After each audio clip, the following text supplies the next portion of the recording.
Oh my goodness.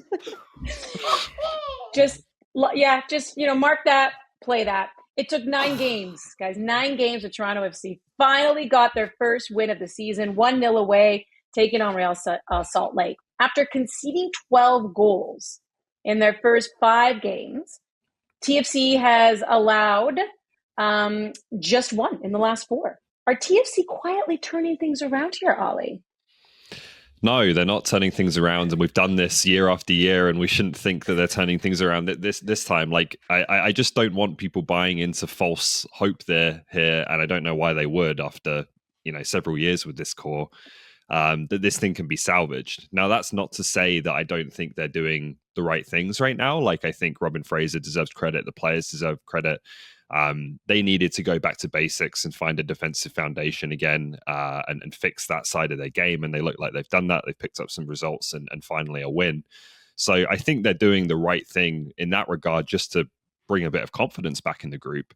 But I don't think it should have anyone under any illusions that, long term, the core of this team as currently constructed is going to be anything other than what it's been for the last few years, which is a team that doesn't make the playoffs. So again, Fraser has to kind of steady the ship here and work with what he's got.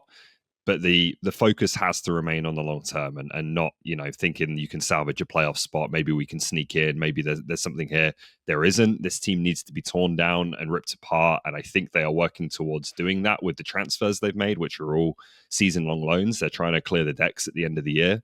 They need to stay on that course and not be dissuaded by a few good results, as much as those results I do think will make the building feel a bit better, the group feel better, and they did need that. Ollie, I like how they got that first one. Sorry. I love how we're just going to get raw Andy Petrullo for 30 minutes. Yeah. I love the way that they played, though, to Ollie's point, because that has to be their blueprint for them moving forward. And obviously, every football match is different, and sometimes you concede early. But Corbinu right here, picking the pocket 9 minutes in, and just having that quality to pass that in and be 1-0 up. This might be the game plan for them, to score early, defend with your life. Sean Johnson showed his maturity and his veteran ability to just read the games and make the saves that he needed to. Obviously, this red card in the 60th minute definitely helps TFC to play a man up in this match. But I think going at teams like this in the MLS is probably the best bet, to try to go and score. Don't concede early. And then not park the bus, but just be a bit more robust and be harder to beat. Where I feel TFC is 2023, 4 games they won. Last year, 2024, 11. They're probably somewhere in the middle.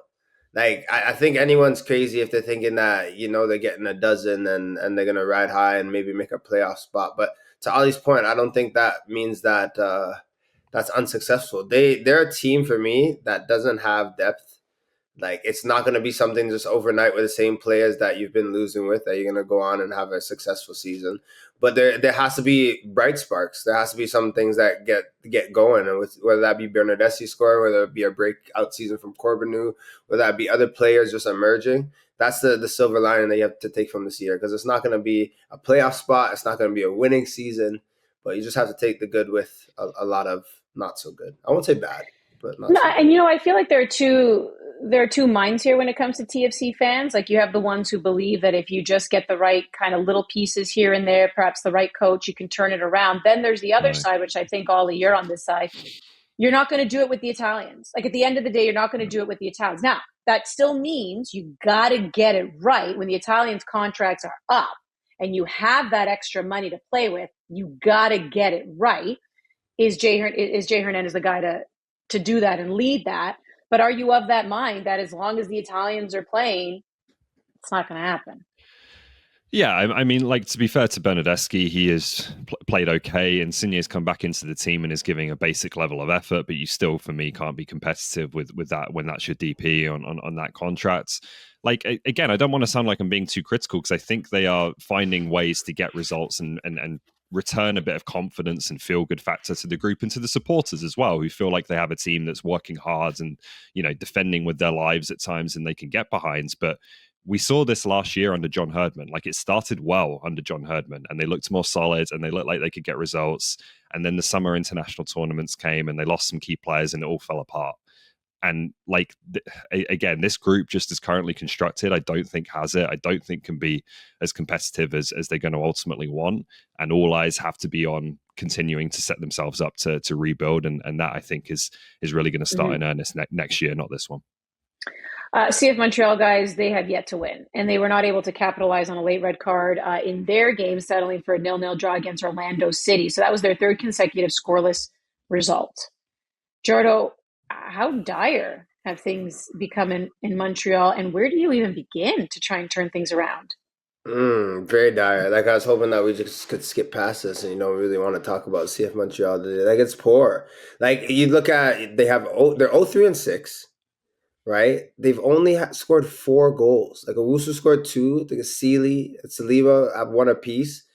Like, at this point in the season, that for me is the glaring stat. It's just like how you're attacking, trying to stay in games. Of course, if you watch back, even looking back at highlights of this match as well, there are moments in games that they play where they could go on strike, but I think that's just the nature of the game, right? You're going to have chances to maybe put UC Sealy here. Like, it's a good save. It's a shot on target. It's something to feel decent about. However, like, it's just not enough from the squad. Like, you can see here, clear offside, obviously from Piet when he plays it. But I don't know how Ollie feels about the CF Montreal side.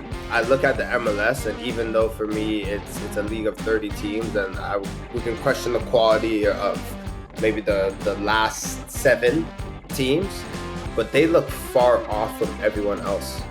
Like, they don't really look like a competitive team that's going to put numbers up and actually compete this season. So, very dire. Very, very, very dire. Almost as dire as how you're feeling right now, Chills, because I can tell you're very sicky. I don't know. Are CF Montreal worse than me right now? I wouldn't want to compare or judge that. That feels like dangerous territory. They are worse. Like, it's all kind of relative, right? Like, I think if you're comparing them to how they were under Laurent Courtois the first few games of the season, they've been a bit better in certain ways. Again, like TFC, if you're actually thinking about a team that could make the playoffs, could compete in the playoffs, could be, trying to actually contend for trophies, they're a long way away. They're not good enough right now, and I think there's some deeper questions to be asked in Montreal. They've had issues this season, more specific to this season, like Jalen Neal and Giacomo Vrioni. Their 2 big signings just haven't been a factor due to injury, which has been a big problem. But deeper down and longer term, like, they're one of those clubs in MLS, I think, that is just trying to figure out their place in this league, because it's a very different league to what it was 10 years ago. And how do they compete, and how do they achieve some level of financial stability at the same time? Like, Joey Saputo's claimed they're losing $20 million a year right now. Obviously, that's not going to get any easier with the current situation between Canada and the United States. So Saputo was there at the weekends, and I think there's kind of a rethink needed as to what's the model for this club and how they're going to compete and be sustainable at the same time. Yeah, a lot of questions there. And there were heading in, like, a lot of questions still are when it comes to Vancouver and their ownership. But the pitch, how they've been playing on the field of play, guys, has made us essentially forget about that, because, the Whitecaps played to a 0-0 draw at St. Louis on the weekend. They remain atop the Supporters' Shield standings. They've allowed just 1 goal in their past 4 matches. When you look at this team, Jordan, I mean, are there any holes, or are you like, nah, this is who they are, and this is sustainable?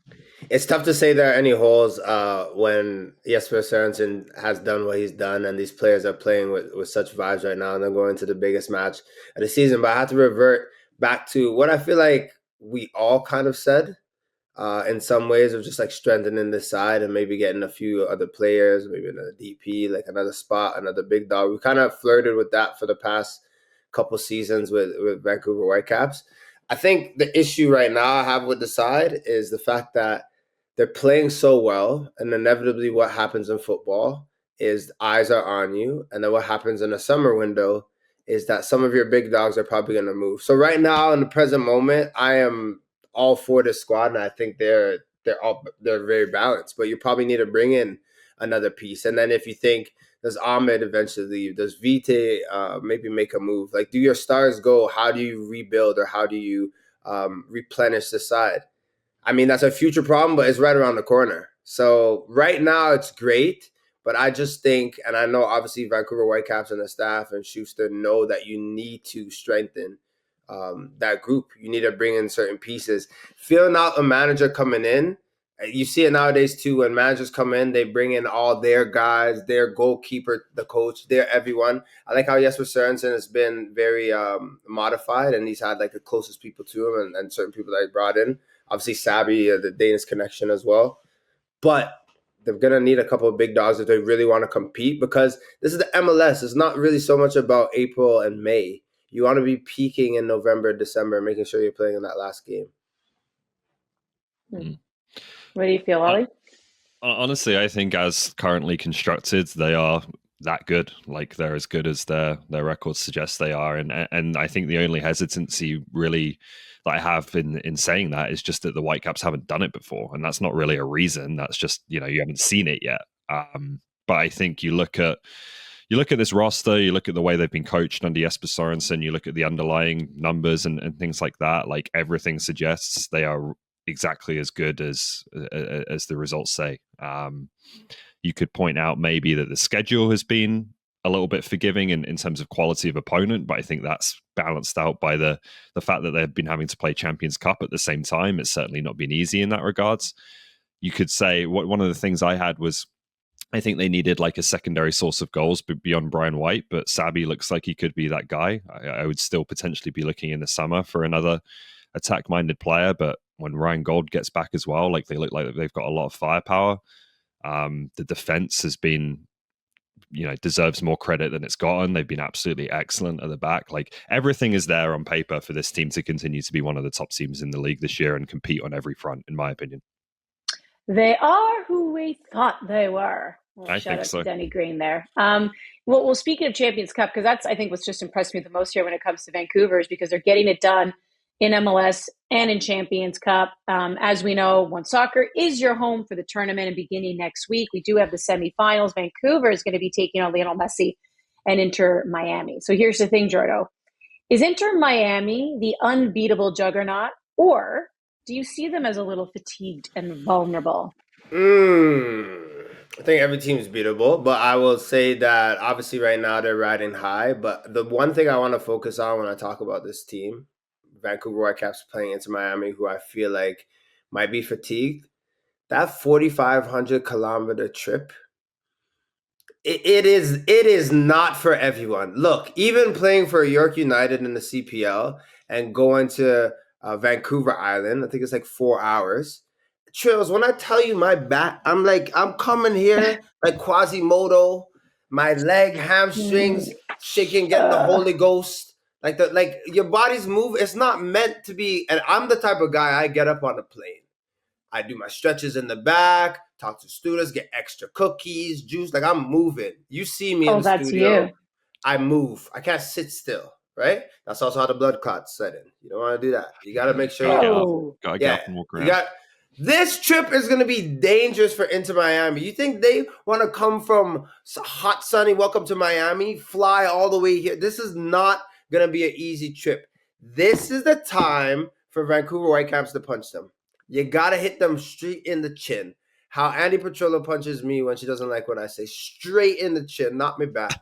This is what they got to do. And that's the only thing I'm focusing on. That first leg, when you go to Miami for the second leg, there's probably going to be goals, and there's a lot that Vancouver are going to have to deal with. Beckham on the sideline, a handsome man. Like, there's just something about the aura of that place. But that trip, that 4,500 kilometers is a lot to deal with. And I think that's how they're going to puncture them. That's what they need to do. Compression socks also, by the way. Yes, Ollie?